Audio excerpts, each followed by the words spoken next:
What is up, bitch-ass nation? I'm your host, Killer Bitch-ass. Let's get right into the bitch-ass news. What? That is not going to be the intro going forward, guys. Let me know in the comment section below what my news intro should be. Okay, guys, for our first story, as we all know, Markelle Fultz is out for the next 3 weeks with a shoulder injury, and I actually had this exclusive interview with Derrick giving Markelle Fultz injury advice. I do not have the actual visuals of it because of copyright reasons, but I'm so amazing with Paint and also Windows Movie Maker that I was actually able to animate something together to give you guys the full effect. So here is the audio of Derrick Rose giving injury advice to the Markelle Fultz, the rookie point guard of the Philadelphia 76ers. Some guys have all the luck. I was born with glass bones and paper skin.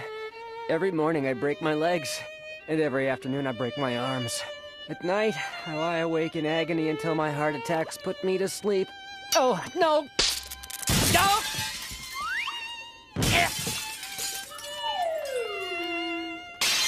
Ow. So in all honesty, guys, what I want to give you guys my opinion on is how the Philadelphia 76ers actually handled this injury issue with Markelle Fultz. My thoughts are, well, they pretty much said they knew that he had some sort of shoulder injury already. Is that why he was shooting the jacked up free throws, or is that just his free throw form? I'm not really sure about that.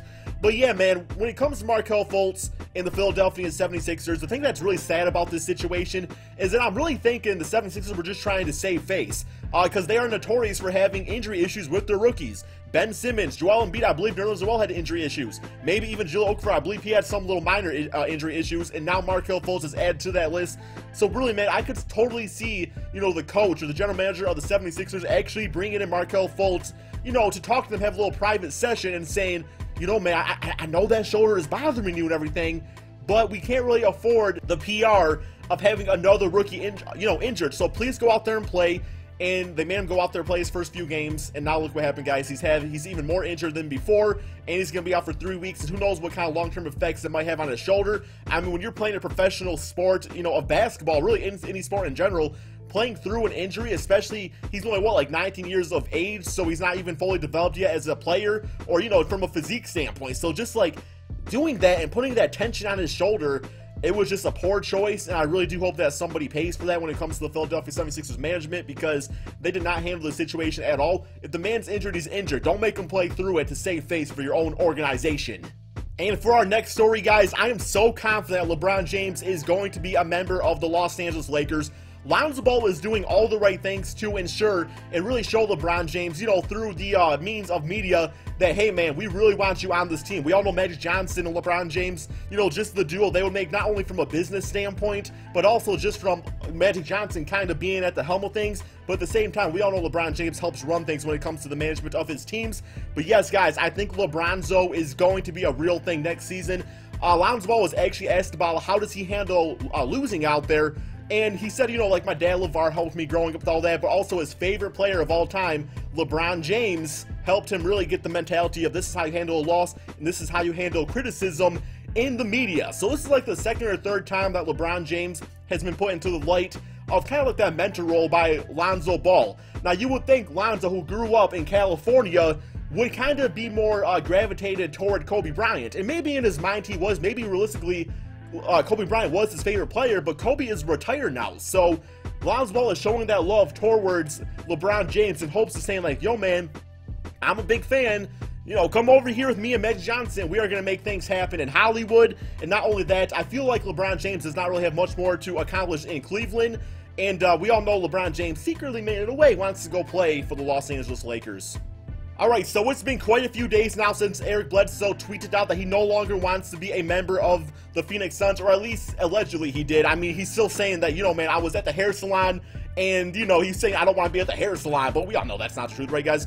But actually, the general manager of the Phoenix Suns went on record to say that there was no timeline for trading Eric Bledsoe. Now, they've had some pretty good, well, some decent trade offers. I know Emmanuel Mudiay and also a first-round draft pick was offered from the Nuggets.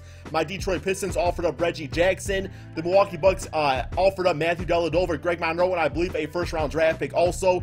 But the Phoenix Suns have said no to all these offers out there. So it really goes on to say, man, that I do think that Eric Bledsoe is actually not ever going to be traded. You know, maybe he's just going to run out the course of his contract 2 years down the road and then just enter free agency and just never play a basketball game for the next 2 seasons, because that's what it's looking like. Because, man, when you overvalue your players like that, when you go out there and be like, yeah, man, I'm going to go out there, I'm going to get a new superstar, a good young asset for this team, like, no NBA team is going to offer that up, because they lost all leverage in a trade when Eric Bledsoe said he no longer wants to be a member of that team, because they all know he's just sitting on the bench. He ain't playing at all, man. He's not contributing and really just wasting the Phoenix Suns' time and money out there. So he has no trade whatsoever. You would think that a young team in the Phoenix Suns would actually want to go out there and just trade the man away so they could move on without him. And I really do like the trade of, maybe, again, Emmanuel Mudiay, who still has good potential and a first-round draft pick. He goes over to the Denver Nuggets. It's a nice fit like that.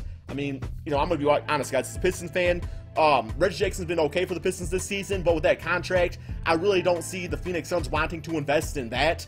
Greg Monroe, he's on a late, probably 28, 29 at this point, maybe a little bit younger than that. Dellavedovan's got a bitch-ass contract, so I do think the best trade has been the Nuggets offer, just from a potential standpoint. Maybe if they could snipe up a Jamal Murray instead, that'd be better for them going forward. But hey, man, absolutely no value or trade value whatsoever when you go out there and say you no longer want to be part of your team.